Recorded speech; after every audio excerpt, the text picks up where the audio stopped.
জগন্নাথ স্বামী নয়ন পথগামী হব তুমি, জগন্নাথ স্বামী নয়ন পথগামী হব তুমি। ভক্তবৃন্দের চরণে আমার কোটি কোটি দণ্ডবৎ প্রণিপাত। মহাপ্রভু সাধু গোসাইপাদকে 64 ভক্তি অঙ্গের শিক্ষা দান করছেন কাশী ধামে বসে।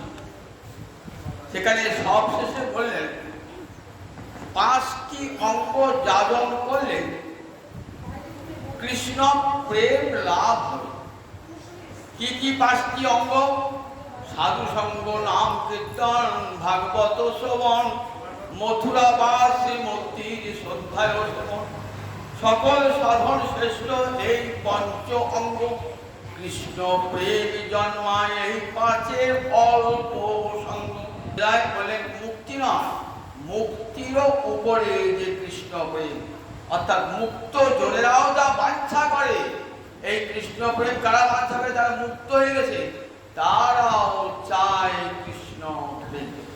সেই কৃষ্ণ প্রেম লাভ হয়ে যায় এই 5টা অঙ্গের সামান্যতম সঙ্গ করতে পারে। সাধু সঙ্গ, নাম কীর্তন, ভাগবত শ্রবণ। সাধু সঙ্গ, নাম কীর্তন, ভাগবত শ্রবণ। মথুরা বাস, শ্রীমূর্তির শ্রদ্ধায় শ্রবণ। মথুরায় বাস অর্থাৎ ব্রজে বাস, আর শ্রীমূর্তির শ্রদ্ধায় শ্রবণ। ব্রজে বাস মানে ব্রজেই বাস করতে পারবো না, মনে মনে ব্রজে বাস। সাধনটা হবে যেন ব্রজভূমিতে রয়েছেন আপনি, এইভাবে সাধন কি মনে মনে। শ্রীমূর্তির শ্রদ্ধা যারা দীক্ষা হয়েছে তারা যেন অবশ্যই অর্চন মার্গে রাধা গোবিন্দের বিগ্রহ বা হৃদয় বিগ্রহ অর্চনা করবেন প্রতিদিন। নর নারী ব্রাহ্মণ শূদ্র করে দীক্ষা হলেই কিন্তু তার নিয়ম হচ্ছে ভগবত বিগ্রহে অর্চনা করা।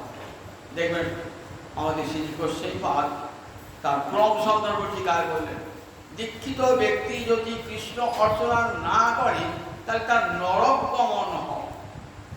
তাই দীক্ষিত ব্যক্তি মাত্র আপন আপন ঘুরে দেখে নয়, নিজ হস্তে গোবিন্দ সেবা করবে। শ্রী গোসাইপাদ বৈষ্ণব আচার্য জগৎকে এই উপদেশ দান করতেন। তাই শ্রীমূর্তির শ্রদ্ধায় বড় আদরে শ্রীমূর্তির শ্রদ্ধায় সেবা। এই 5টা অঙ্গে যদি অল্প সঙ্গ করা যায় তাহলে কৃষ্ণ প্রেম লাভ হয়। এর মধ্যে ভাগবত শ্রবণটি বড় বড় আরো বেশি ফলদায়ক, কারণ সুখমুখ নিশ্চিত কথা তো। এবং এই ভাগবতের প্রতিটি শব্দ, প্রতিটি অক্ষর অত্যন্ত প্রভাবময়। শ্রীদর্শনী টিকায় লিখে দেখবেন যে এতখানি প্রভাবশালী যে বুঝুন আর না বুঝুন, যদি কানে প্রবেশ করে এই ভাগবতের একটা অক্ষর, একটা শব্দ, তাহলে তার জীবনে আমূল পরিবর্তন ঘটে যায়। এই ভাগবত শ্রবণটি যার তার মুখে হবে না বলে দিয়েছেন। বলেন পুতং হরিকথামৃতং, বলেন কখনো অবৈষ্ণব মুখোৎকীর্ণং পুতং হরিকথামৃতং শ্রবণং নৈব কর্তব্য। যে অবৈষ্ণব, যে বিষ্ণু তত্ত্বকে স্বীকার করে না, তার মুখে কখনো কৃষ্ণ কথা শুনো না। তাহলে কি হবে? সর্বশ্রেষ্ঠ যথাপয়। সাপ খেয়েছে যে দুধটা, সে দুধটা খেলে তো আপনার শরীরে কোনো বলদান করবে না, বরং আপনার অপকার করবে। তেমনি কৃষ্ণ কথা যদি অভক্তের মুখে হয় তাহলে ফলদান করবে না, আপনার পতনের পথকে ত্বরান্বিত করবে। সেই জন্য বলছে দেখো, যার আহার শুদ্ধি আছে, যার দীক্ষা আছে, যার গুরু সবগুলিকে স্মরণ করে শ্রীমদ্ ভাগবত পাঠ করছেন, গুরুর কাছে অনুশীলন আছে, এমন জনের কাছে এবং কৃষ্ণ মধ্যে দীক্ষা গ্রহণ করেছেন এবং কৃষ্ণ যে পরদত্ত একমাত্র স্বীকার করেন, বলেন তার মুখে হরিকথা শ্রবণ করবে।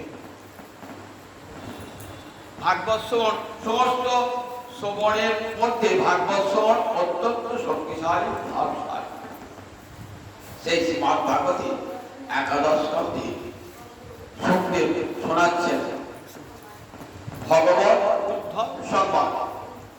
ভগবত উদ্ধব সংবাদ, অর্থাৎ উদ্ধব হলেন ভগবানের একান্ত প্রিয়তম ভক্ত।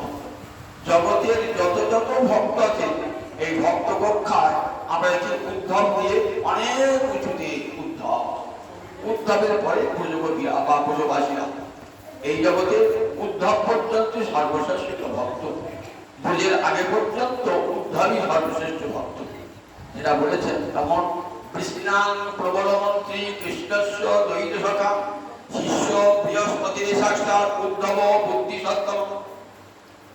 উদ্ধব কেমন তার পরিচয় তুলে ধরেছেন, বলে যেমন উদ্ধব তারপরে বৃষ্টি বংশে যদু বংশের সর্বশ্রেষ্ঠ মন্ত্রী অর্থাৎ রাজা উগ্রসেনকে তিনি মন্ত্রণা দান করেন। কৃষ্ণাং প্রবলমন্ত্রী কৃষ্ণস্য দ্বৈত সখা, কৃষ্ণের সখা বলে হতো, কিন্তু মরমী সখা দ্বৈত সখা যার কাছে হৃদয়ের কথা বলা যায়। আমার তো অনেক বন্ধু থাকে, কিন্তু সব বন্ধুর কাছে হৃদয়ের কথা ভুলিয়ে বলা যায় না। বন্ধু তো আমাদের অনেকই, স্কুলে পড়বার সময়, কলেজে পড়বার সময়, চাকরি করবার সময় বহু বন্ধু হয়, আমার প্রতিবেশী বন্ধু হয়, কিন্তু সব বন্ধুর কাছে মরমের কথা বলা যায় না।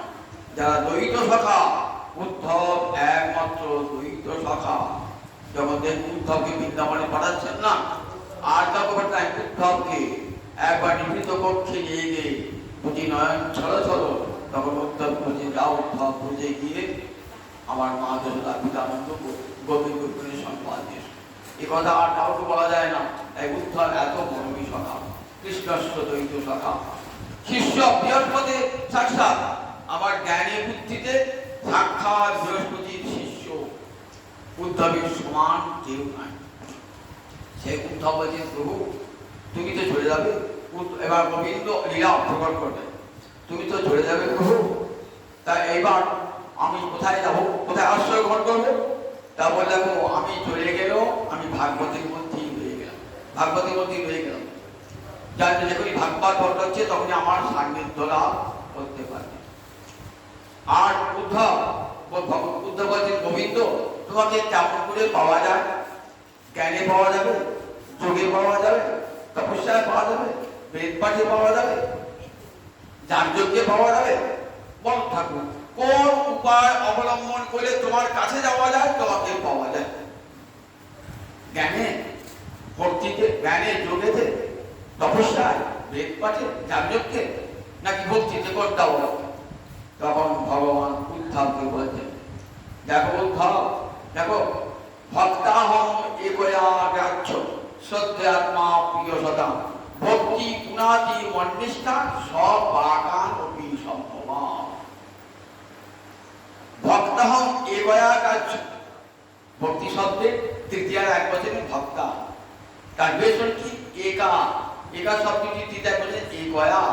একয়া ভক্ত মানে অব্যভিচারিণী ভক্তি। সতীসাধ্বী রমণীর যেমন একমাত্র নিজ স্বামীর কথা ছাড়া অন্য কোনো চিন্তা তার হৃদয়ে আসে না, তেমনি কৃষ্ণ ভক্তের অন্তরে একমাত্র কৃষ্ণ চিন্তা ছাড়া আর অন্য কোনো চিন্তা থাকবে না। একই বলে অব্যভিচারিণী ভক্তি বা একা ভক্তি। রূপ গোস্বামীপাদ তার ভক্তি অসমাপ্তি সিন্ধুতে এই ভক্তি একটা লক্ষ্য তুলে ধরলেন। অন্যাভিলাষিতাশূন্যং জ্ঞান পর্বদ্য অনাবৃতং আনুকূল্যেন কৃষ্ণানুশীলনং সা ভক্তি উত্তমা মতা। এই যে একা ভক্তি, এই যে অব্যভিচারিণী ভক্তি কেমন? অন্যাভিলাষিতাশূন্য, অভিলাষ মানে ইচ্ছা। গোবিন্দ তোমাকে ভজন করছি কোনো কিছু পাওয়ার জন্য নয়, অন্য কোনো অভিলাষ আমার অন্তরে নাই, কোন স্বার্থ সিদ্ধি করবার জন্য তোমাকে ভজন করছি না। তোমার কাছে ধন দৌলত পাবার জন্য, ইন্দ্রপদ ব্রহ্মপদ পাবার জন্য তোমাকে ভজন করছি না প্রভু, তোমাকে ভালোবাসার জন্যই ভালোবাসছি, কিছু পাবার জন্য নয়। অন্য কোনো অভিলাষ অন্তরে থাকবে না। আর জ্ঞান ও কর্মান্ত অনাবৃতম, জ্ঞান কর্মাদি অর্থাৎ আদি বলে যোগ, জ্ঞান কর্ম যোগ, এগুলো ভক্তিকে ঢাকা দিতে পারবে না। অনাবৃত মানে, আবৃত মানে ঢাকা দেওয়া, অনাবৃত মানে ঢাকা দেওয়া। জ্ঞান কর্ম যোগ এগুলো যেন ভক্তিকে ঢাকা দিতে না পারে।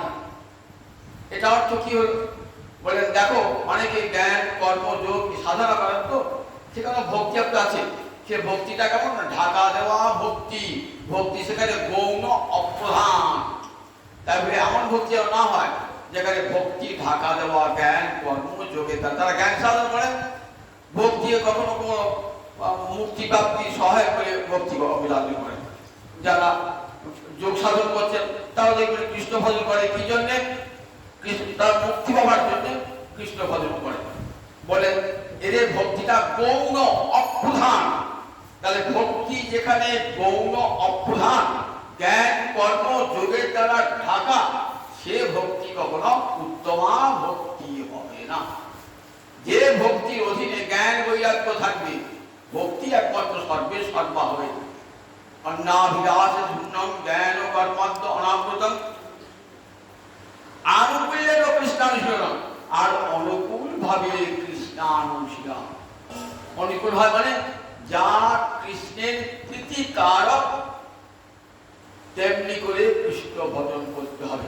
যা গোবিন্দের ভালো লাগে, তার রোচমান যা, এমন ভাবে গোবিন্দ ভজন, তার নাম আনুকূল্যের কৃষ্ণানুশীলন।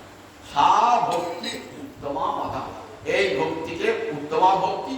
এবং এই ভক্তি কি করে বলেন? বলে এই ভক্তির দ্বারাই আমি একটা গ্রাহ্য ভক্তাহম এ করে গ্রাহ্য উদ্ধ। আমাকে যদি পেতে হয় তাহলে এই অব্যভিচারিণী ভক্তির দ্বারাই আমাকে পাবে। গ্রাহ্য মানে গ্রহণযোগ্য, যাকে গ্রহণ করা যায়, একমাত্র এই অব্যভিচারিণী ভক্তির দ্বারাই আমাকে পাওয়া যায়। আমি শতাঙ্গ প্রিয়, আমি সাধুজনের একমাত্র প্রিয়, তাই আমাকে পেতে গেলে একমাত্র অব্যভিচারিণী ভক্তির দ্বারাই আমাকে পাওয়া যায়। আবার জানো শুদ্ধ ভক্তি পুনাতি মন্নিষ্ঠা সপাকানপি সম্ভবত। এই ভক্তি কি মহামহিমা জানো? সপাক মানে সমানে কুকুর, কুকুরকে রান্না করে যে খায় কারা? চন্ডালেরা। বলে চন্ডাল যদি আমাকে ভজন করে বা চন্ডালের কুলে যদি কারো জন্ম হয় সম্ভবত, কিন্তু সেও পবিত্র হয়ে যাবে আমার চরণে যদি শরীর মালা ভক্তি থাকে। ভক্তি পুনাতি মন্নিষ্ঠা সপাকান কবি সম্ভবা। সমান জন্ম, চন্ডাল করে জন্মিয়েছে, জন্মালে কি হবে? যদি তার অন্তরে কৃষ্ণ ভক্তি থাকে তাহলে সে আমাকে, তাকে ওই ভক্তি তাকে পবিত্র করে দেবে, তাকে ব্রাহ্মণের চেয়েও পবিত্র করে দেবে। কৃষ্ণ ভক্তি এমন একটি বস্তু সকলকে পবিত্র করে দেয়। প্রমাণ করা সে গান আছে না, কে মোহনে কে কি করে তা কি করে বর্ণ কুল। বর্ণ মানে বর্ণ, বর্ণ নিয়ে বংশ নিয়ে কি হবে? যে কুলে জন্ম হোক না কেন কেবল ভগবতী মূল। আমার কুলে জন্মটা তো আমার হাতে নয়, সেটা আমার কর্মফল অনুযায়ী। আমি ব্রাহ্মণ কুলে জন্মাবো না চন্ডাল কুলে জন্মাবো তা তো আমি জানি না। আমার কর্মফল আমাকে বাধ্য করবে যে কুলে জন্মাতে, আমি সেই কুলে। কিন্তু কৃষ্ণ ভজনটা আমার আয়ত্তে।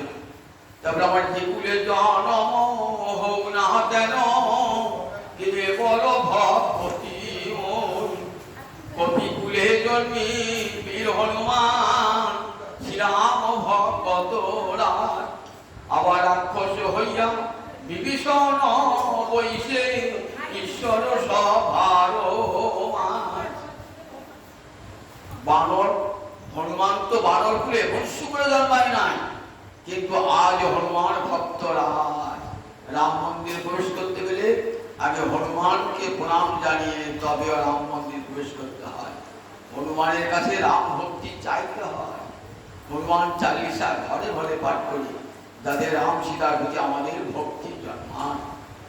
তাই দেখুন, সে তো বানর প্রয়োজন গেছে, কি সকলের সে ব্রাহ্মণ সাধু দেবতা সকলের প্রণাম পায়।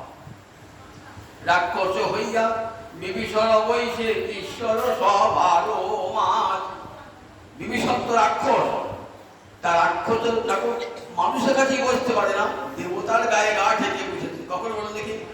যখন সীতা উদ্ধার করে রথে করে আসছেন, তখন নিয়ে আসছেন সবাইকে, বিভীষণকে নিয়ে আসছেন। কারণ বিভীষণ সাহায্য করেছিলেন তো, রাম লক্ষ্মণ বসে আছেন, পাশাপাশি বিভীষণ বসে আছেন।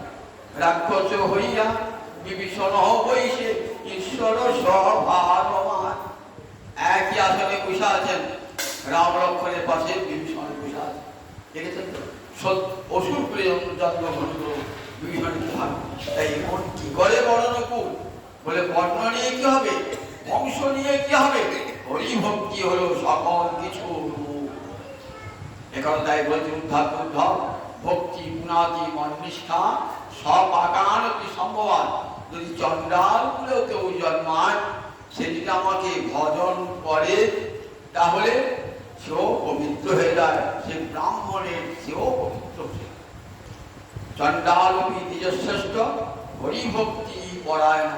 এ কথা কালের কথা? বৈষ্ণবদের কথা। গুরু গোসাই পাদ করেছেন চণ্ডালপি দ্বিজশ্রেষ্ঠ, চণ্ডালটাও ব্রাহ্মণের শ্রেষ্ঠ যদি হরিভক্তি করে, যদি হরিভক্তি পরায়ণ। ব্রাহ্মণ হইয়া যদি অবৈষ্ণব হয়, তার সঙ্গে আলাপেতে পুণ্য যায় ক্ষয়। কি বলছেন বৃন্দাবন দাস ঠাকুর? কলিকালে ব্যাসজি বৃন্দাবন দাস দেনুবাসী, এই কাশী দেনু বৃন্দাবন দাস চৈতন্য ভাগবতী বলছেন ব্রাহ্মণ হইয়া যদি অবৈষ্ণব হয়, তার সঙ্গে আলাপেতে পুণ্য যায় ক্ষয়। ব্রাহ্মণ কিন্তু অবৈষ্ণব, গোবিন্দ ভজন করে না, তার সঙ্গে যদি কথাবার্তা বলেন তাহলে আমরা যেটুকু পুণ্য আছে সে পুণ্যটুকুও চলে যাবে। চণ্ডাল যদি হরিভক্তি করার হয় তাহলে সে ব্রাহ্মণেরও উচ্চ। হরিদাস ঠাকুর চণ্ডাল ভিন ধর্মী, হরিদাস জগন্নাথ জন্ম, কিন্তু হরিদাস আর সকলের প্রণম্য হয়ে গেছে, সকলের দোষ হয়ে গেছে। হরিদাস হরিভক্তির জন্য হরিদাস জগৎ বিখ্যাত হয়ে গেছে। এই ভক্তাহম এগোয় আগাচ্ছ, ভগবানের কাছে ব্রাহ্মণ চণ্ডাল কোন বিচার নাই। তাই ভগবত ভক্ত কখনো চণ্ডাল ব্রাহ্মণ বিচার করেন না। বললেন আমাকে যদি চণ্ডালও খেতে দেয়, আমি সেই চণ্ডালের হাতেও খাই, আবার ব্রাহ্মণ যদি ভক্তি করে দেয় ব্রাহ্মণের হাতেও খাই।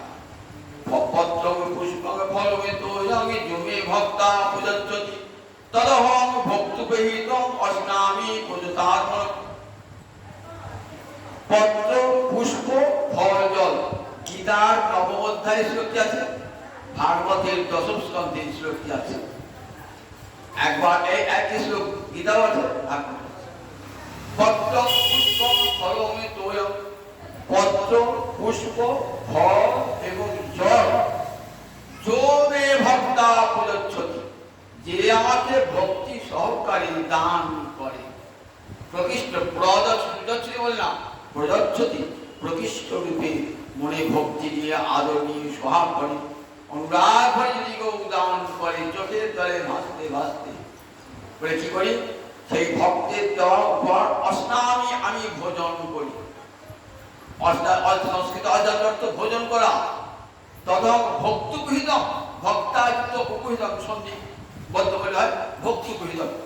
সেই ভক্তের দেওয়া উপহার আমি অষ্টামী ভোজন করি, কিন্তু একটা শর্ত আছে, যার তার হাতে খাবেন না, কিন্তু দীক্ষা হয় না, আর শুদ্ধি নাই, যেখানে সেখানে সঙ্গ করে, তার হাতে আমি খাবো না, গলায় পইতে থাকলেও খাবো না।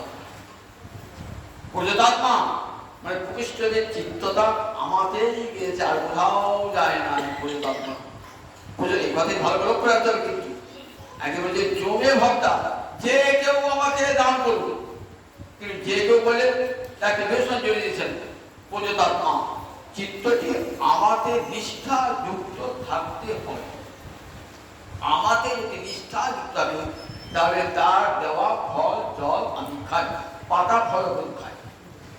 দেখুন বিদুর তো জাতিতে, বিদুর দাসীপুত্র, দুর্যোধন ক্ষত্রিয়, ভগবান দুর্যোধনের রাজভোগ ফেলে দিয়ে দুর্যোধন সোনার থালায় নানাবিধ অঞ্জন অন্ন ব্যঞ্জন সাজিয়েছেন। গোবিন্দকে সেবা করবেন বলে। গোবিন্দ ক্ষুধা পেয়েছে, তবুও খেলেন না। কোথায় গেলেন? গেলেন বিদুরের গৃহে। বিদুরের গৃহে থেকে বিদুরের পত্নী ছিল, বিদুর ছিল না। বিদুর পত্নী করে বসিয়েছেন, বাৎসল্য স্নেহে গোবিন্দকে করে বসিয়েছেন। কিছুই নাই, বলছে আমি ক্ষুধার্ত, কি খাওয়াবো তোমাকে, ঘরে তো কিছু নাই। দেখছেন আলনায় একটা রয়েছে এক ছড়া কলা। কলাটি নিয়ে এলেন, এত আবিষ্ট হয়ে গেছেন, কলার খোসাটি ছাড়িয়ে শ্বাসটি মাটিতে ফেলে দিচ্ছেন, আর খোসাটি ভগবানের মুখে তুলে দিচ্ছেন। খোসাটি ভগবানের মুখে তুলেছেন। তাহলে ভক্তেরও ভুল, ভগবানেরও ভুল। প্রেমের আবেশে দুজনাই ভুল। ভক্ত নয় আবিষ্ট হয়ে কোনটা শ্বাস আর কোনটা খোসা বুঝতে পারছেন না। ভগবান বলে বলেন, এ কি দিচ্ছ, খোসা দিচ্ছ শ্বাস না দিয়ে। ভগবান আমাদের এমন বাৎসল্য করে বিভোর হয়ে গেছেন, ভগবানও কিন্তু খাচ্ছেন, খোসা দিয়েই খাচ্ছেন। অনেকে বললাম পাতাও কেউ খায় নাকি? আচ্ছা, খোসা যদি খায়, কলার খোসা যদি খেতে পারে, তাহলে পাতা খেতে পারে না? পাতাও খেতে পারবে। বলে পাতা খোসা ফল, এগুলার পাতা খোসা ফল থাকে না যদি ভক্তি মিশিয়ে দেওয়া হয়। ভগবানকে যখন অন্ন নিবেদন করেন, একটু ঘি দিতে হবে। যদি ঘি না দেন তাহলে কি হয়? আসুরিক অন্ন হয়, আসুর অন্ন হয়ে যায়, সেটা ভগবান গ্রহণ করেন না। তাই ভগবানকে যখন নিবেদন করবেন না অন্ন আদি, একটু ঘি মিশিয়ে দিতেই হবে।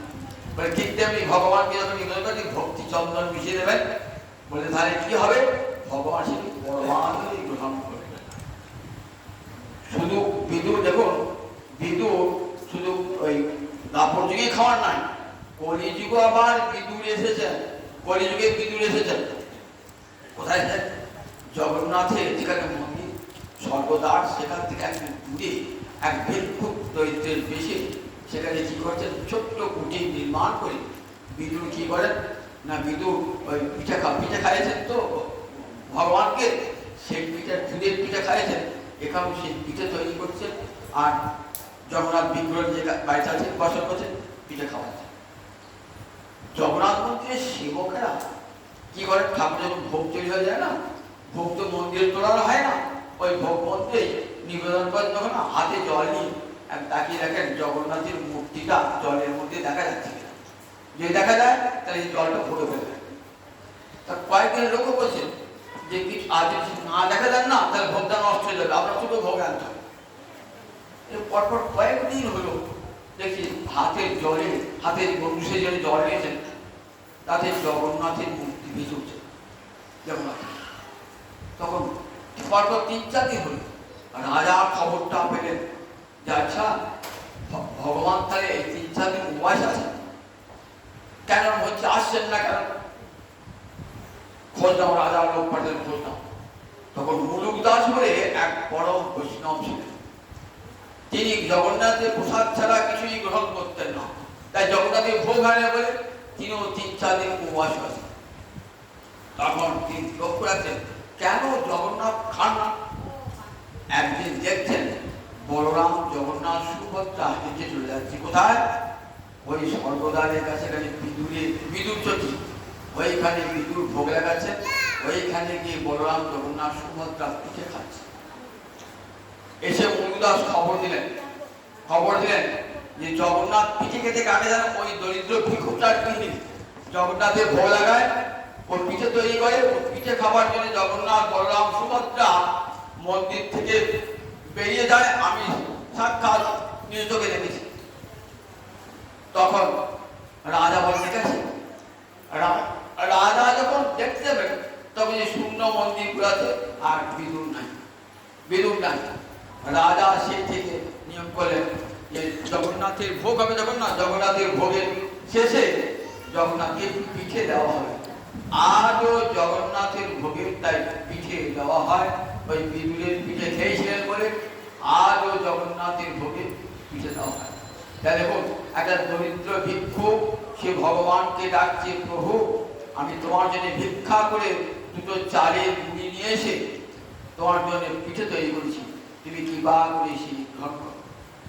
ভগবানের কাছে ওই ব্রাহ্মণ চন্ডাল ভেদ নাই। আর 20 ধামের এই অঘ্রাণ মাসটা খুব পূর্ণ মাস 20 ধামে। এই প্রতি বৃহস্পতিবারে ঘরে ঘরে লক্ষ্মী পূজা হয়। প্রতি বৃহস্পতিবার লক্ষ্মী দেবী বার হয়ে যান, বার হয়ে দেখেন যে ভোরবেলায় যে উঠেছে সূর্যোদয়ের আগে ঘর বাড়ি পরিষ্কার করেছে, কে আবহাওয়া দিয়েছে দেখে দেখে বেড়ান। একজন ধনাঢ্য ব্যক্তি ঘরে গিয়ে দেখলেন যে তখনও ওঠে নাই, অনেক বেলা হয়েছে, ওঠে নাই, ঘর বাড়িতে কোনো পরিষ্কারও হয় না, আলপনাও হয় না। দেখে বলে কি ব্যাপার, কত বেলা হয়ে গেল, বাড়ি কেউ ওঠে না এখনো পর্যন্ত, দৌড়া একটু জলও পড়ে না, উঠোনটা মাটি দিয়ে লেবাও হয় না, আলপনাও দেয় না, বৃহস্পতিবার। বললেন তুমি নির্ধন হও, আমি অভিশাপ দিলাম। লক্ষ্মী দেবী একটা বৃদ্ধা ব্রাহ্মণী বেশে বেরিয়েছে, ঘুরতে ঘুরতে গেলেন চন্ডালের পাড়ায়। সেখানে দেখলেন একটা চন্ডালিনী বালিকা, সে কি সে চন্ডালিনী জাতিতে চন্ডাল হইতে হবে, আর হৃদয়ে এমন হরিভক্তি না। সে কি করেছেন, অনেক সকালে উঠেছেন, সকালে উঠে নিজ গৃহ মার্জন করেছেন, আলপনা দিয়েছেন, লক্ষ্মী আগমন হয়ে গেলে মার্জন আলপনা দিয়েছেন। দেখে খুব তুষ্ট হলেন লক্ষ্মী দেবী, তুষ্ট হয়ে আশীর্বাদ করলেন তোমার ধনধান্যে সমৃদ্ধ হও। এইবার লক্ষ্মী যখন আসছেন না, তখন জগন্নাথ আর বলরাম এরা প্রাত ভ্রমণে বেরিয়েছে। প্রাত ভ্রমণে বেরিয়ে এসে দেখছেন লক্ষ্মী একটা চন্ডালের বাড়ি থেকে বেরিয়ে আসছে। বলরাম বলছেন, দেখো জগন্নাথ, তোমার স্ত্রী স্পর্ধাটা খুব বেড়ে গেছে। কিরকম দেখো, আগে তো মেয়ে ছেলে, আবার যখন লক্ষ্মী সকলে সম্মান পায়, বৈকুণ্ঠেশ্বরী চন্ডালের বাড়ি যাচ্ছেন সকালবেলা, শোনো ওই স্ত্রীকে দিক পরিত্যাগ করো। জগন্নাথ বলছে, প্রভু একটা দোষ ক্ষমা, না না না ক্ষমা হবে না, আর যে তোমার স্ত্রীকে গ্রহণ করো থাকবে।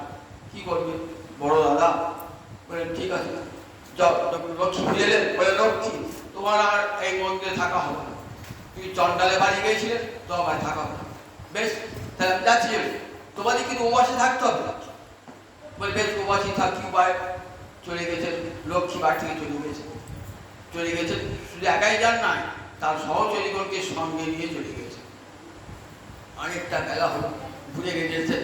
এর মধ্যে কতবার খাওয়া হয়ে যায় জগন্নাথ, 56 ভোগ হয়, কিছুই জুড়ল না। সকাল থেকে 9টা 10টা বেজে গেছে, এখন থেকে হাত শুকিতে আবার ভোগ হয়। এত বেলা হলো, এখন পর্যন্ত কিছু হল। দেখো তো জগন্নাথ গান্ধী বললেন, রান্নাঘরে কেউ নাই। লক্ষ্মী যারা সহচরী ছিল, যারা রান্না করতো, বলে তারা সব লক্ষ্মী সব পালিয়েছে। উনুনটার ক্লাসে উনুনটা ভেঙে দিয়ে পালিয়ে গেছে, উনুন ভেঙে চলে গিয়েছে। তাহলে এখন উপায় কি?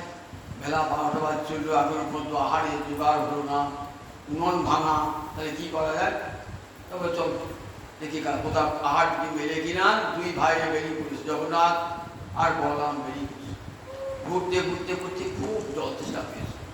তখন ওইখানে ওই সরোবরে জল খেয়ে পেটটা ভরায়। ও বাবা, জল খেয়ে যাবে কি, সরোবর শুকিয়ে গেল। সরোবরে এত জল, সঙ্গে সঙ্গে সরোবর জল শুকিয়ে গেল। সরোবর জল তুলে রাখবো, দেখছে না গাছ কচি পাতাগুলাই খায়। পাতাগুলো খেতে গেল, বাবা যেই গিয়েছে গাছে গেছে না, আর গাছটা সঙ্গে সঙ্গে শুকিয়ে গেল, পাতাগুলো শুকিয়ে পড়ে গেল। খাও, তাহলে গাছের পাতাও খাও, এক কাজ চল দেখি কোনো মন্দিরে কিছু পাটা যায় না। মন্দিরে এক জায়গা থেকে কিছু ভক্ত বেরিয়ে আসছে, কিছু প্রসাদ নিয়ে আসে। বলে আমাদের আমরা উপাসী, কিছু প্রসাদ দেবে। তখন ভিক্ষুকে বেশি বড় আমার জগন্নাথ বেরিয়েছে, ওই এই নাম এক ছোড়া মুড়ি এলাম, মুড়ি নিয়ে খেতে যাবে কি, মুড়ি বাতাসে হাওয়ায় মুড়ি চলে গেল, মুড়িও খাওয়া হলো। এইবার ঘুরে ঘেটে সবই ঘুরে গেছে আহারের সন্ধান। তখন এক বললেন, তাকে ওই চন্ডাল পাড়ে একটা মহিলা আছে না, চন্ডালি, খুব দাম ধ্যান করে, খুব অতিথি সেবিকা, ওর কাছে যাও, ওটা গেলে নিশ্চয়ই কিছু তোমরা বিম খাবে কিছু না কিছু। তারা অতিথিকে দেবতাকে পূজা করে। ঘুরতে সেই চন্ডালিনী ফিরে গেছে। তাহলে আসো চন্ডালিনী অতিথি পড়ান, হরিভক্ত তো খুব অতিথি পড়ান। অতিথি ফিরে গেলে পারে বাড়ি অমঙ্গল হবে। অতিথির যস্য ভগ্নাশ বিহার প্রতি নিবর্ততে সদস্ময়ী দুষ্কৃতি দত্ত পূর্ণম আদায় করছে। অতিথি যার বাড়ি থেকে বিমুখ হয়ে ফিরে যা, সে কি করে, তার পুণ্যটা নিয়ে যায়, পাপটা দিয়ে যায় গৃহস্থে। তাই জানেন সেই শ্রেয়া চন্দ্রালিনী জানেন যে আসন অতিথি বড় আদর নিয়ে গেছে যে আমার গৃহ আমরা পড়াশুনি করেছে, দিয়ে বললে আমি রন্ধন করবো। তা বললে না তুই চন্ডাল তোর হাতে আমরা খাবো না। তাহলে কি হবে, কি করে সেবা হবে আপনাদের? তারপরে তুমি চাল ডাল সব দাও, জোগাড় কর, রান্না জোগাড় করে দাও, চাল ডাল সব রান্না জোগাড় করে দিল। জগন্নাথ ফোন ধরাও, আমি স্নান টান করেছি বললাম স্নান টান করে এসে দেখছেন তখনও কিন্তু উনুনেই জল, যতবার বলে যাচ্ছে ওটা নিভিয়ে যাচ্ছে। বড়রামে ক্ষুধা পেয়েছে, এখন কিন্তু উনুন জ্বালে হলো না, তাহলে কখন অন্ন হবে? চলো তুমি কোনো কাজে আমার শরীর দেবে, আমি দেখি। এবার যে বড়রাম ঘর দেখেছেন আগুন হবে কি ধোঁয়ায় একবার চোখে চোখে জল বাঁধ ধোঁয়াতে অন্ধকার। এখন উপায় কি বড়রাম রাঁধতে পারলেন না, জগন্নাথ রাঁধলেন, এখন উপায় কি? তখন বলে যা তোমার ঘরে যাই যা আছে তাই দাও। তখন চন্ডালিনী এসে বলরাম আর জগন্নাথকে বসিয়ে একবার নানাবিধ অন্ন ব্যঞ্জন সহকারে খাচ্ছেন, সঙ্গে পিঠেও দিয়েছেন। খাচ্ছেন তো, খেতে খেতে বলছেন বলরাম জগন্নাথ আচ্ছা অনেক খেয়েছি তো, এমন আস্বাদ তো কোনো অন্নে পাইনি, একমাত্র লক্ষ্মী ছাড়া এমন রান্না আর কেউ করতে পারেন না। তাহলে এ রান্না কে করে? চন্ডালিনী। কি করে হবে? আমরা লক্ষ্মীর হাতে আমরা অন্ন খেয়েছি, লক্ষ্মী কেমন সুন্দর রান্না খেয়ে অমৃত রন্ধন। তখন বলছে শুধু তাই না, খাওয়ার শেষে আমার পিঠে, এটা জানলেন কি করে?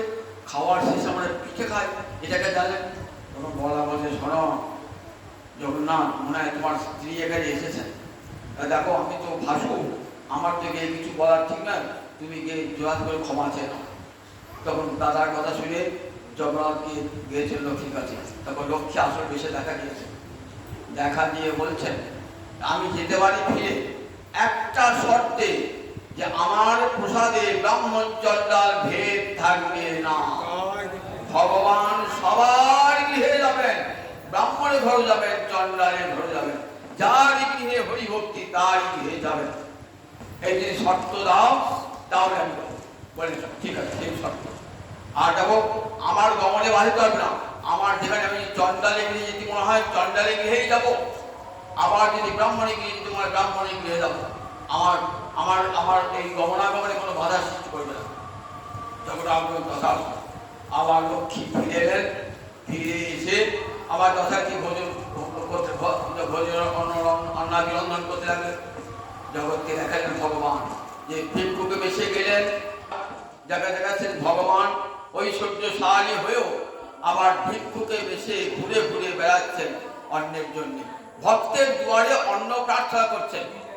আশ্চর্য ব্যাপার দেখুন, অন্য কোনো দুয়ারে নয়, ভক্তের দুয়ারে অন্ন প্রার্থনা করছেন।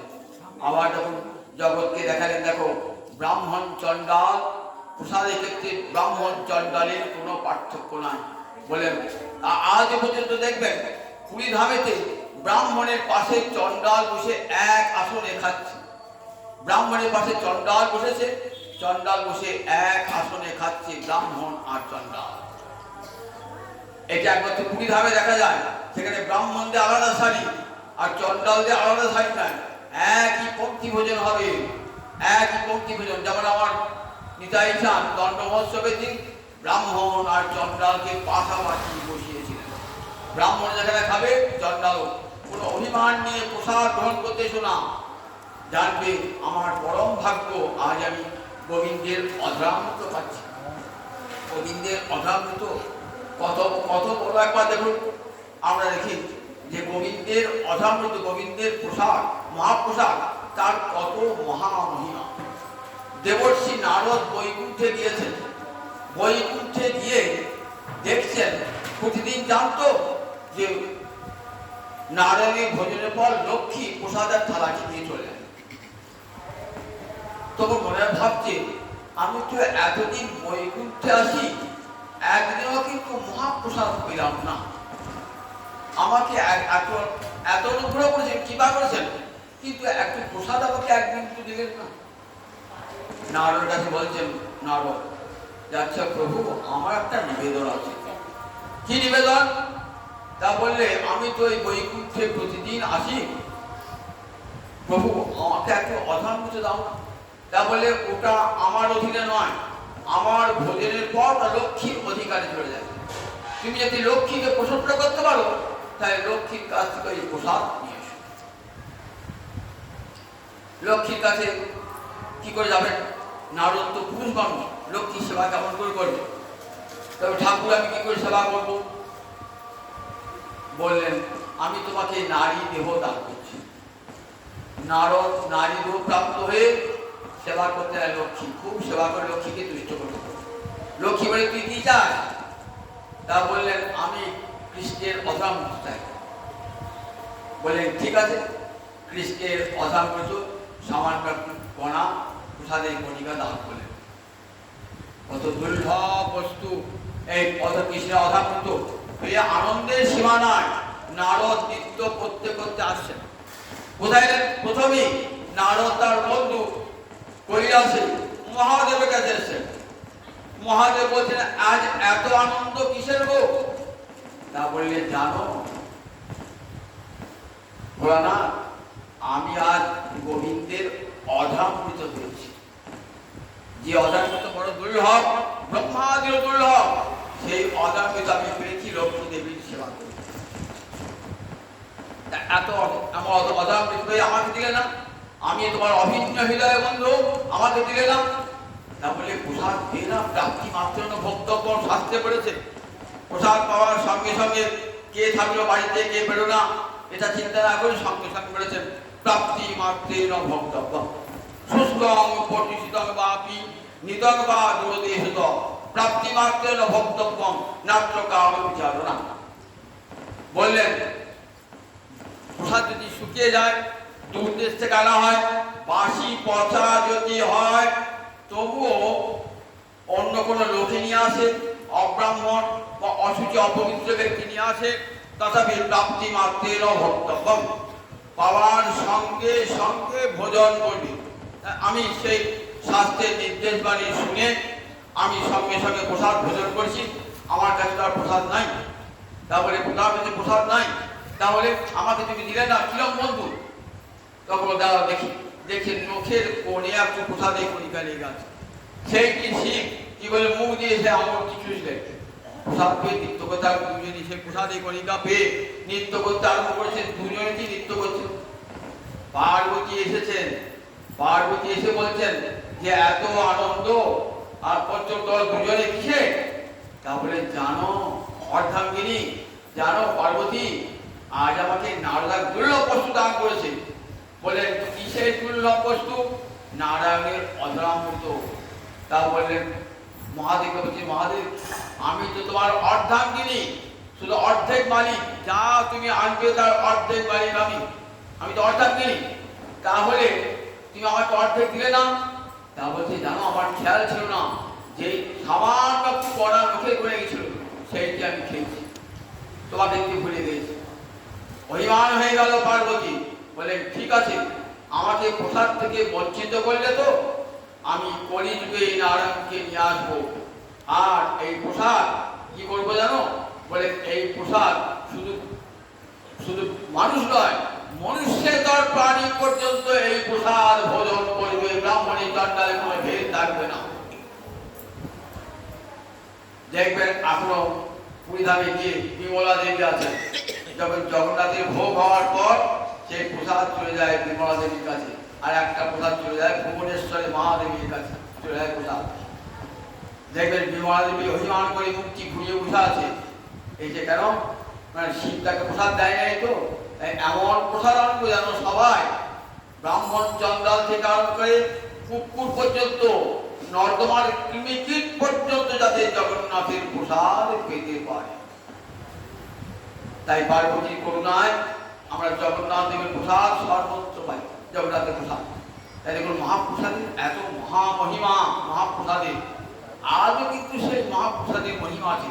কিন্তু আমরা খেতে বসি কিরকম? প্রসাদের সমালোচনা করি, এটা নুন হয় নাই, এটা তেল হয় নাই, এটা মশলা হয় নাই। তার মানে সেটাকে মহাপ্রসাদ করে মেনে নিতে পারছি না। ভোজ বাড়ি থেকে যেমন খাই না, ওর বাড়িতে প্রসাদ খেয়ে বেশ জুস হলো না, জানো প্রসাদ ভালো হয়নি, বুঝেছো? ওর বাড়িতে গৌর বাড়ির প্রসাদ খেয়ে জুস হলো না, ও রাধা মন্দির প্রসাদ খেয়ে জুস। প্রসাদে আবার কত প্রকার সমালোচনা, তারপরে প্রসাদ খাচ্ছি না, প্রসাদ খাবার সময় কি বলেন? সাধু সাবধান, ফের করহ অবধান, সাবধান হয়ে যাও, ডাল ভাত খাওয়ার মতো মনে করো না, এটা গোবিন্দের অধরামৃত, সেই বলে গ্রহণ করতে আমরা করি না। তারপরে কি হয়? মহাপ্রসাদ গ্রহণ করলেও আমাদের কোনো ফল হয় না, কারণ বিশ্বাস নাই তো। বিশ্বাসে মিলায় বস্তু, তর্কে বহু। বিশ্বাস থাকলেও মহাপ্রসাদে বৈষ্ণবে নাম ব্রহ্মণী, মহাপ্রসাদে গোবিন্দে নাম ব্রহ্মণী বৈষ্ণবে স্বল্প পুণ্যবতায়ের আয়োজন বিশ্বাস বোঝায় অতি।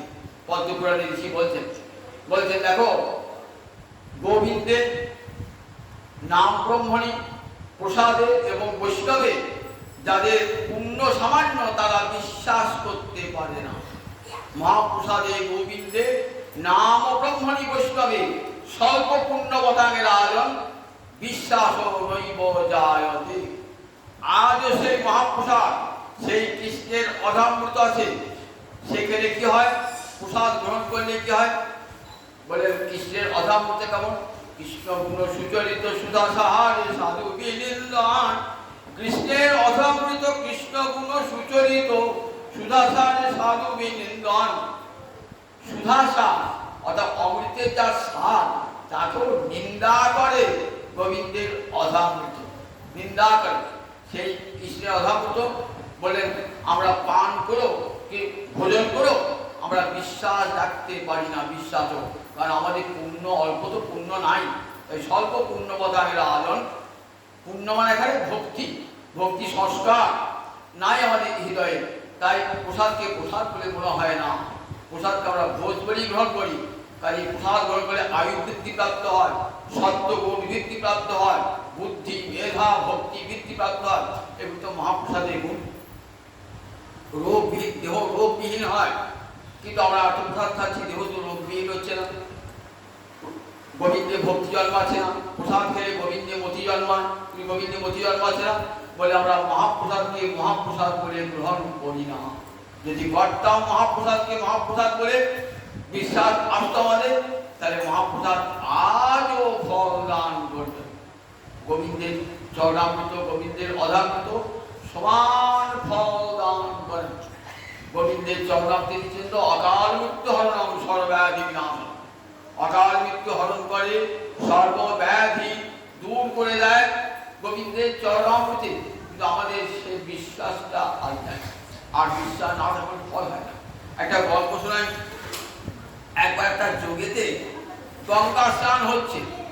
যোগ মানে রবিবারে যদি সূর্যগ্রহণ হয় তাহলে চূড়ামণি যোগ, সোমবার যদি চন্দ্রগ্রহণ হয় তাহলে চূড়ামণি যোগ। তাই এরকম একটা চূড়ামণি যোগ, গ্রহণের চূড়ামণি গ্রহণকারী কি করে? গ্রহণ রাখবার পূর্বে একবার স্নান করে, আবার গ্রহণ হয়ে যাওয়ার মুক্ত হবার একবার স্নান করে। গঙ্গার ঘাটে লক্ষ লক্ষ লোক, শুধু গঙ্গা নয়, এই ভারতবর্ষে 7টা নদী পূর্ণ, গঙ্গা যমুনা নর্মদা সিন্ধু কাবেরী সরস্বতী, 7টা নদী গঙ্গার সমান। যখনই কোনো যোগ আসে না, কি করে? এই 7টা নদীর তীরে সব সমবেত হন এবং স্নান করে। এইরকম একটা জায়গায় গঙ্গা স্নান করে বহু লোক স্নান করতেন। কৈলাস থেকে দেখছেন দেবী দুর্গা, মহাদেবকে বলছেন আচ্ছা আজ যারা গঙ্গা স্নান করলো তাদের কোথায় গতি হবে? তা বললে কৈলাসে। তখন মহাদেব বলছেন আমাদের কৈলাসে এত লোকের জায়গা হবে? এত লোকে কি করে জায়গা হবে কৈলাসে? মহাদেব হাসছেন, বলছে শোনো দেবী, দেখবে এত লোক তো চান করলো, কটা লোক কৈলাস আজ দেখবে? দেখো চলো, তুমি একটা সামান্য রমণী সাজবে, ভিক্ষুক রমণী সাজবে, আর আমি একটা দরিদ্র ব্রাহ্মণ সেজে একটা ওই যেখানে গঙ্গা স্নান করছে গঙ্গা ধারে পঞ্চতলায় ঘর গাছের তলায় বসে, আমি কুষ্ঠ ব্যাধি একটা দরিদ্র ব্রাহ্মণ। স্নান করে যারা যাবে না তাদেরকে কি বলবে? যে আমার স্বামী অভিশপ্ত হয়েছে, তাই কুষ্ঠ ব্যাধিগ্রস্ত হয়েছে।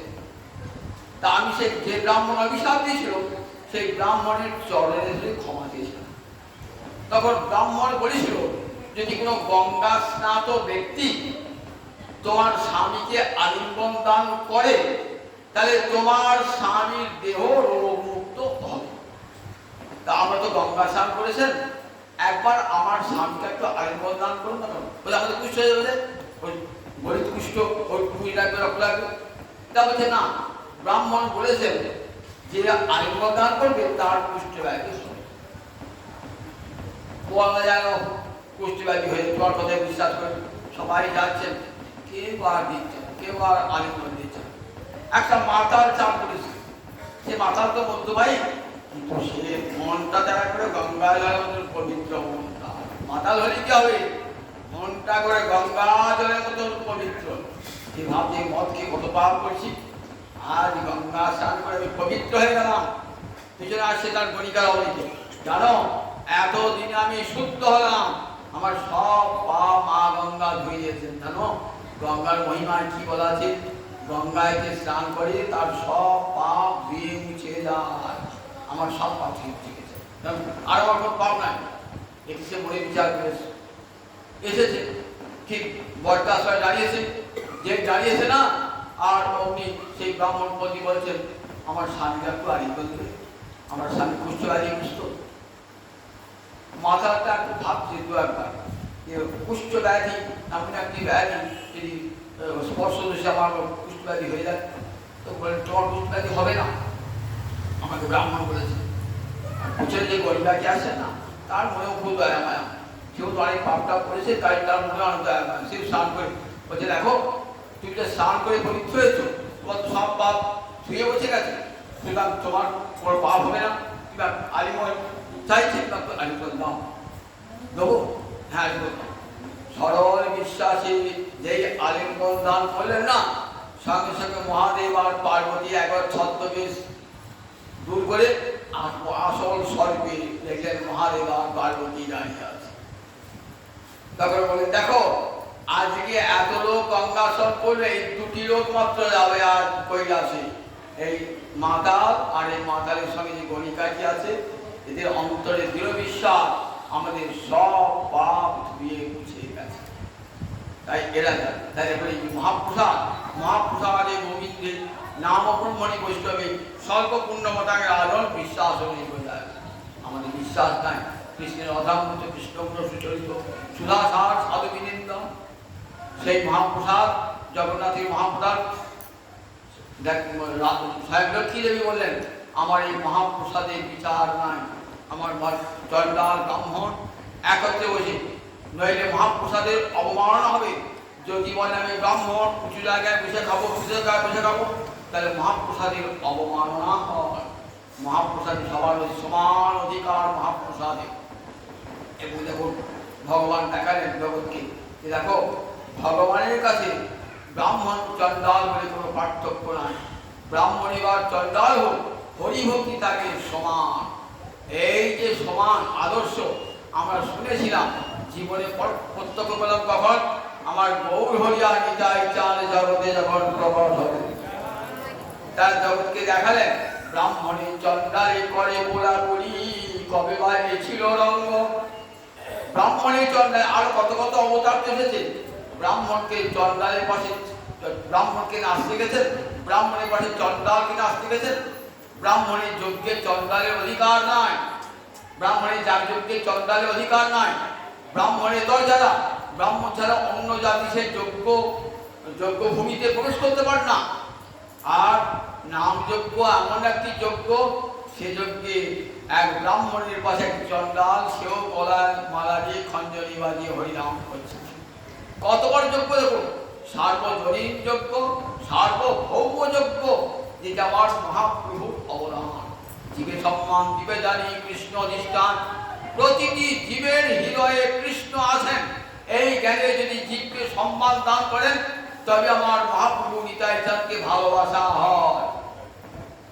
এদিকে নিতাই করে ভজনা করেন, এখন ব্রাহ্মণ চণ্ডালের পার্থক্যটা অন্তরে রয়ে গেছে। বলে দেখো তাতে গৌরনিতাই কখনো প্রসন্ন হবেন না।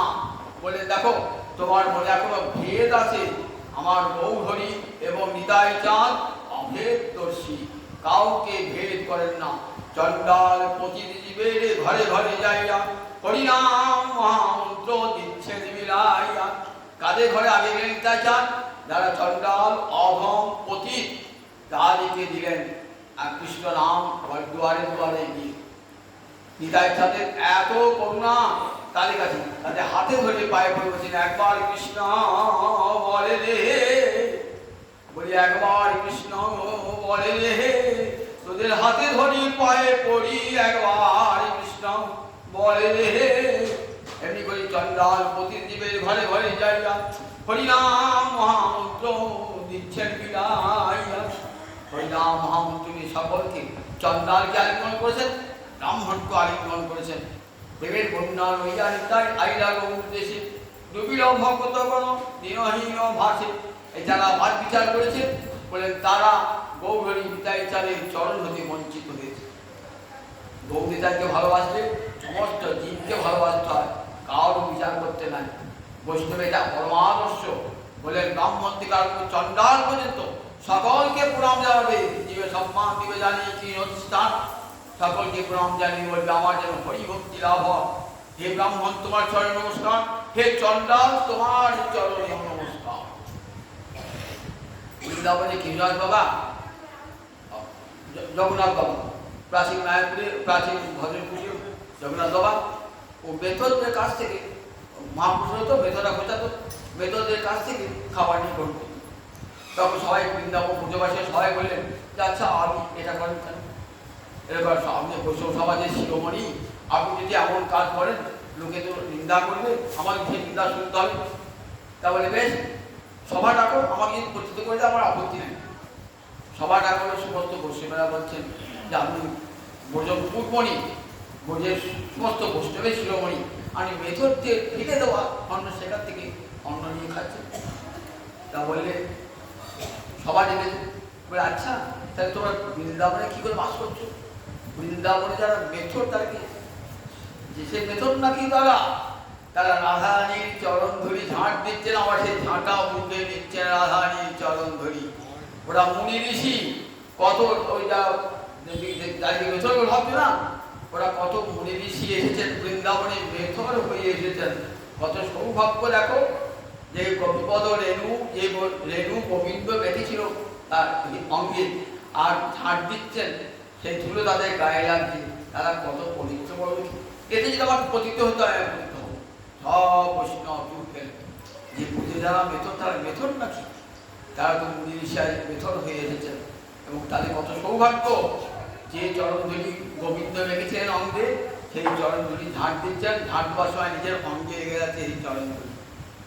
তাহলে কত বড় সৌভাগ্য জগৎকে দেখাচ্ছে। এসব দিকেও কিন্তু আমাদের চৈতন্য হয় না। আমাদের মধ্যে কত ভেদ, ব্রাহ্মণ শূদ্র চণ্ডাল, কত ভেদ, বড় লোক ধনী লোক, ভাগ্যবান সৌভাগ্যবান, পাপী পুণ্যবান, কত ভেদ। যতক্ষণ অন্তরে ভেদ থাকবে ততক্ষণ পর্যন্ত গৌরহরি নিতাই চাঁদের কৃপা হবে না। গৌরহরি নিতাই চাঁদের কৃপা তখন যাবে, অন্তর তখন ভেদ শূন্য হবে। বৈষ্ণব ধর্মই হলো ভেদ শূন্যতা। সকলকে আপন জ্ঞানে, নিজ জ্ঞানে সকলকে পরমাদর করা, সকলকে সম্মান, তবে আমার নিতাই চাঁদ, তবে আমার গৌরহরি তুষ্ট হবেন। সেই গৌরীতাকে তুষ্ট করতে সমস্ত বৈষ্ণবের কর্তব্য। ব্রাহ্মণ চণ্ডাল আদি কুকুরান্ত করি, দণ্ডবাদ করি, বেহেদ বহুমান্য করি। এই সে বৈষ্ণব ধর্ম সবারে উন্নতি, সেই সিংহাসনটি যার দিতে নাই মতি। ব্রাহ্মণ থেকে চণ্ডাল করে সকলকে নমস্কার জানাবে। সবাই করে আমার যারা কৃষ্ণ ভক্তি হয়, কৃষ্ণ ভক্তি হয়। কুকুরকে বলতে প্রণাম জানাবে, আমার যেন কৃষ্ণ ভক্তি হয়। রামদাস বাবাজি যে উদাহরণ জগতে রেখে দিয়ে গেছেন, কুকুরকে বলতে প্রণাম জানিয়েছেন, বৃক্ষকে বলতে প্রণাম জানিয়েছেন, চণ্ডালকে বলতে প্রণাম জানিয়েছেন। জগতে সর্বত্র প্রণাম, জগতে চির নিবাস তব জগৎ প্রণামে। ভাগবতে বলা আছে, যখন সেই নরপুরার মনে বৃত্তি প্রার্থনা করছেন, চির তুমি জগতে সর্বত্র আছো, আমাদের মাথা দুটো যেন সেইখানে নত হয়ে যায়। সবই তো বৈষ্ণব ধর্ম। আমার মহাপ্রভুর করুণার দান, এই হরিনাম হরিকথা জগৎকে শুনিয়েছেন। যদি না আসতো জগৎ ধর্মকেই জানতেই পারত না। বলেন কলিকালে আর কোনো ধর্ম নয়, ভক্ত সঙ্গে বসে ভাগবতী কথা শ্রবণ করো। আর হরে কৃষ্ণ কৃষ্ণ কৃষ্ণ হরে হরে, হরে রাম রাম রাম হরে হরে। আজকে যার গান দিবস এসেছি না, তিনি আমার দীনেশ দাস স্ত্রী, তার প্রাণ দিবসে মনে রাখবেন এত বড় মন্দির দেখছেন তো, এই মন্দিরটা এত বড় ছিল না, কোথায় ছিল অতি ক্ষুদ্র একটা পুজো ঘর ছিল, মাঠেই ঘর ছিল, সেখানে আমি পাঠ করে গিয়েছি। দীনেশ দা এবং রমেশ দা দুজন প্রধান বৈষ্ণব এই পাড়া, কত চেষ্টা করে মন্দির করে গেছেন, এখানে লোকের বাড়ি ভিক্ষা করে করে আমিও তাদের সান্নিধ্য হয়েছিলাম, সেই মন্দির তৈরি হয়েছিল। এখন আবার সেই মন্দির ভেঙে বিশাল হয়েছে, যে চারা গাছটা পুঁতে গেছিলেন আর সেটা বিশাল মহিম হয়েছে, তাই তাদের চরণে কোটি কোটি প্রণাম জানিয়ে আমার জয়